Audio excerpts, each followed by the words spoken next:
The car market is about to change in a big way, and it's happening right now. The reset of 2025 is here, and it's completely changing how we think about the auto industry. From skyrocketing car prices to dealerships struggling to keep up, everything is shifting. But this is just the start. If you're thinking about buying a car, or even just curious about what's next, stick with us as we explain what's happening, why it matters, and how you can navigate the changes. And don't forget to subscribe to our channel for more updates on this important shift.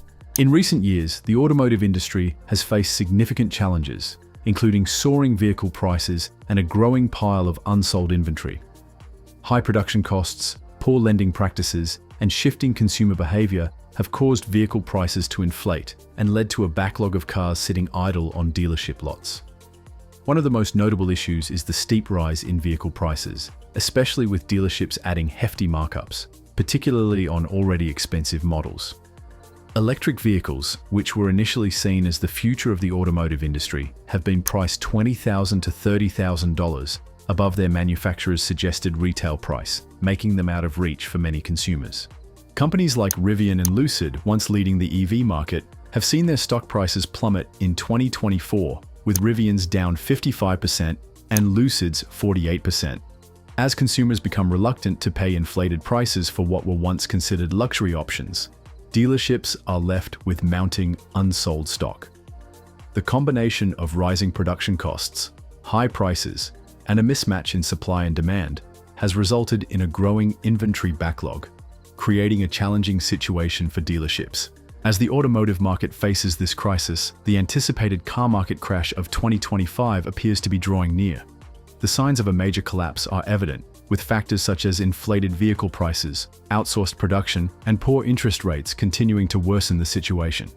During the pandemic, dealerships took advantage of the limited vehicle supply, adding dealer markups between $10,000 and $15,000 on top of the MSRP. This only further inflated loan amounts, with banks offering loans at rates as high as 150% of the car's value, leaving consumers trapped in negative equity.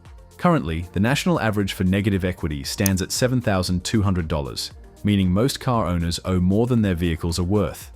This issue is compounded by the increasing number of unsold vehicles, both new and used, that are flooding dealership lots.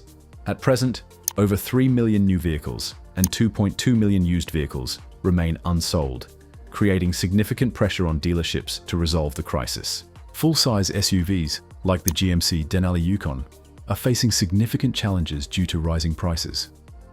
The cost of these vehicles has crossed the $90,000 mark, making them unaffordable for many potential buyers. The Denali Yukon, priced over $96,000, is a perfect example of how inflated prices are putting a strain on both consumers and dealerships. With such high price tags, these vehicles often sit unsold for weeks or months, putting pressure on dealerships to either lower prices or risk financial loss. Consumers are now hesitant to make such large investments when there are more reasonably priced alternatives available in the market. With so many vehicles being priced out of reach for the average consumer, dealerships are facing a tough reality. While some have offered small discounts, for example $2,000 off, these are not enough to move high-priced inventory off the lot. Larger dealerships, dealing with unsold vehicles sitting for weeks, are forced to make a decision: either cut their losses and lower prices significantly, or face bankruptcy. Some dealerships have even stacked up dozens of unsold EVs, full-size SUVs, and trucks, hoping for better sales numbers. But with vehicles costing between $85,000 and $100,000, these large trucks are sitting unsold for long periods, while dealers struggle to stay afloat in the competitive market. Many have started offering bigger discounts, up to $12,000 off, but even these deals aren't enough to spark consumer interest, as monthly payments are too high for many buyers to manage. Before we continue, we hope you're enjoying our video. If so, don't forget to subscribe to our channel for more news and updates from the car industry. As the prices of vehicles continue to rise, more and more consumers are feeling the affordability crisis. Many buyers are being pushed into purchasing cheaper, less exciting vehicles to stay within their budget. For instance, some of the Buick models, priced between $30,000 and $40,000, are now becoming more common on the road because they offer a more reasonable price tag compared to larger luxury models. Meanwhile, high-end models like the Escalade Premium Luxury, priced at nearly $110,000, are becoming out of reach for most buyers. The escalating prices and the inability of many buyers to secure loans large enough to make monthly payments have caused a shift in consumer preferences.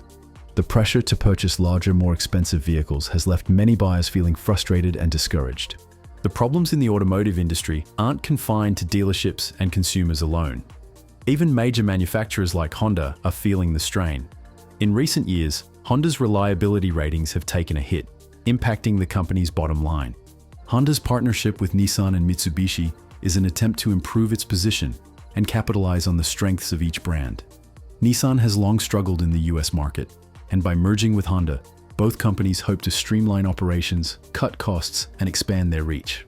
The partnership could be beneficial for both companies, particularly as they attempt to tackle competition from Chinese automakers, who are quickly gaining ground in the global market. This merger will also allow them to better compete in the truck segment, which has seen a surge in sales despite the challenges facing the rest of the automotive market. Despite the efforts of Honda to improve its market position, some of its models are struggling to gain traction.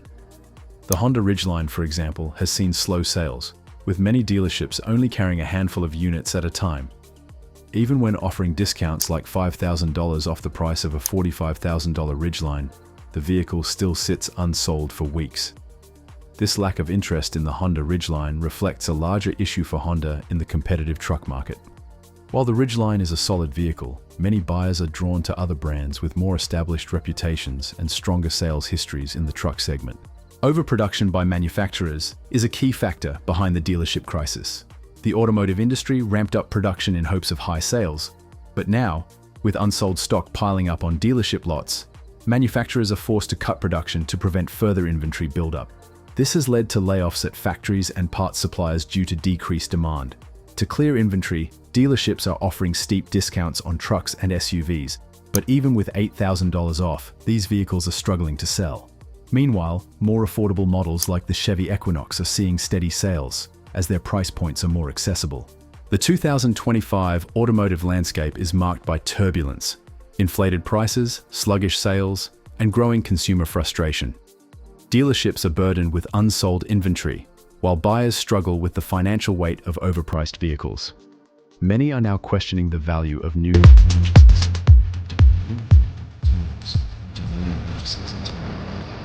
dealerships. Adaptations are genuine discounts.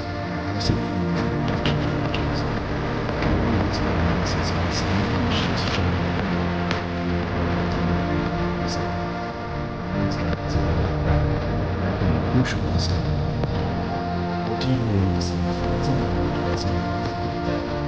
Share your thoughts in the comments. If you found this video insightful, please subscribe and leave a thanks.